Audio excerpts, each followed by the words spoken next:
Planet Dolan. Hi, Danger Dolan. Gooby and I went and saw this film that we thought would be absolute complete trash. It's a sequel to Jumanji. Now, Jumanji, bear in mind, came out in like 96. That was a film almost entirely held up by Robin Williams. I remember really liking it when I was a kid. And so to hear the concept of this film, that it would be, instead of a board game, it's a video game now. Jumanji's a video game, am I right, kids? Like, duh. And right from the word go, the ads before this film were for absolute trash, like Hotel Transylvania 3, where they're taking a holiday. That's the concept of the film. They had some jokes in the trailer, and I was like, oh my god, please kill me. Please kill me. I can't stand this. And then you get to the opening of this film, and it's just as bad. The first 20 minutes were cliche, an awful high school drama with bad teen actors.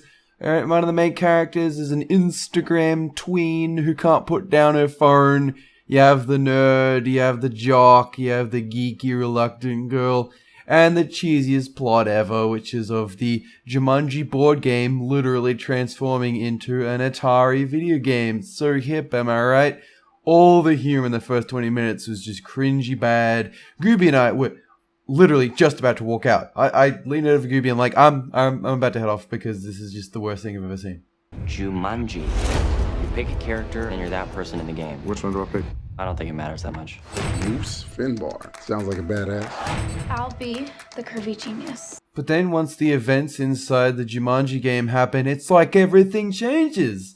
It's like a new writer took over immediately. Suddenly, it's a completely different movie. Jokes start working. They start landing. Although they are, admittedly a bit cheap and easy. The whole movie hinges on the kind of fish out of water thing. It's like Freaky Friday, where some characters are stuck in the wrong body. And so the humor develops from that. Like a girl stuck in a man's body. And it's like, oh, I have a dick now. How do I use my dick? That kind of thing. So pretty easy laughs, but they still worked. The movie implements video game elements, but it turns out it's not actually that horrible. It's not like every other movie where they try and do anything video game and it's just like an old guy tries to write about video games and can't do it because he's never played one in his whole life. So actually a lot of it worked for the plot, although there was this one moment where they had to explain what an NPC is. I'm like, oh jeez, man. But aside from that, the action was great. Everyone on the main cast kills it. Jack Black, Dwayne Johnson, like everyone, all four of them, they're great. They do something actually pretty interesting. They use all the cringy start of the film to their advantage. They reverse all the cliche. And turns out the movie has a lot of heart to it. Gooby was absolutely pissing herself with all the jokes. And I was really invested in what's going on. The huge turn in quality of this film from the first 20 minutes to the rest of it was one of the biggest anime plot twists of 2017, I swear to God.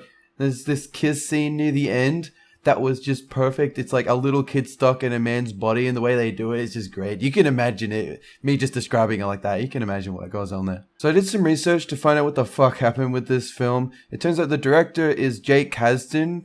He also did a movie called Sex Tape, which I think a lot of people know about.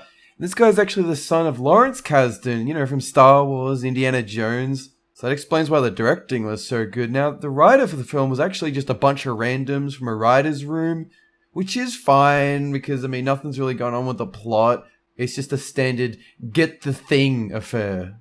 But I think what might have happened is they wrote like a lot of jokes and then they showed them to a lot of people and they just kept in the ones that were actually funny, which works. It works. Especially for comedy. You got to do that. Anyway, that's what it felt like. So my official rating for the film, I checked my watch about fucking 7 times in the first 20 minutes. I was just done. And then after that, I checked it maybe once during the rest of the film. And look, I'm not going to sing its praises as if the plot and everything, and I hope it's a series. No, nothing like that. It was just a good comedy. The humor was easy, but it wasn't cheap. Like, they didn't use fucking fart jokes 24/7, so that's alright.